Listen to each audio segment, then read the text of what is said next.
গত ৬ তারিখে কলেজ ছাত্রী বাসা থেকে বের হন উনি। বের হওয়ার পরে যখন বাসায় ফিরে না যায় তখন রাত্রের সময় আমাদের কাছে অভিযোগ করেন।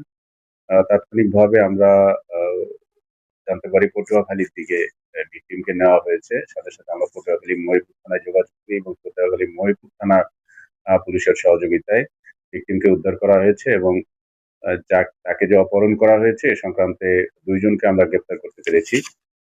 মেহেদী হাসান এবং হাসনাইন নামে ২ জনকে আমরা গ্রেপ্তার করেছি, যাদেরকে আজকে বিজ্ঞ আদালতে সোপর্দ করা হচ্ছে এবং ভিকটিমকে উদ্ধারের পরে তাকে মানসিক সুস্থতা দেওয়া, তার ফিজিক্যাল ট্রিটমেন্ট এগুলো কার্যক্রম চলছে এবং খুব দ্রুততম সময়ে তাকে আমরা বিজ্ঞ আদালতে উপস্থাপন করব এবং পরবর্তী আসামি গ্রেপ্তার, শনাক্ত করা এবং অন্যান্য তদন্ত কার্যক্রম আমাদের চলমান আছে।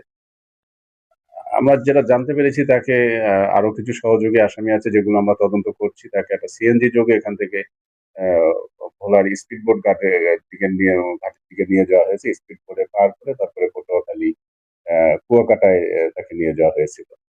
এরপর আমরা বিস্তারিত আরো তদন্ত আমাদের চলমান আছে। নিশ্চয়ই হয়তো আরো কিছু তথ্য আপনাদেরকে দিতে পারব। প্রধান আসামিকে আমাদের গ্রেপ্তারের চেষ্টা আমাদের অব্যাহত আছে। আশা করি আমরা দ্রুততম সময়ে আমরা মামলার বাদী ভিকটিমের মা আ বাদী হয়ে মামলা করেছেন। আ এজাহার নামেও আছে। এজাহার নামেও ৪ জন আছেন, অজ্ঞাত আছেন আরো। আ সবাইকে আমরা শনাক্ত এবং গ্রেপ্তারের চেষ্টা করছি।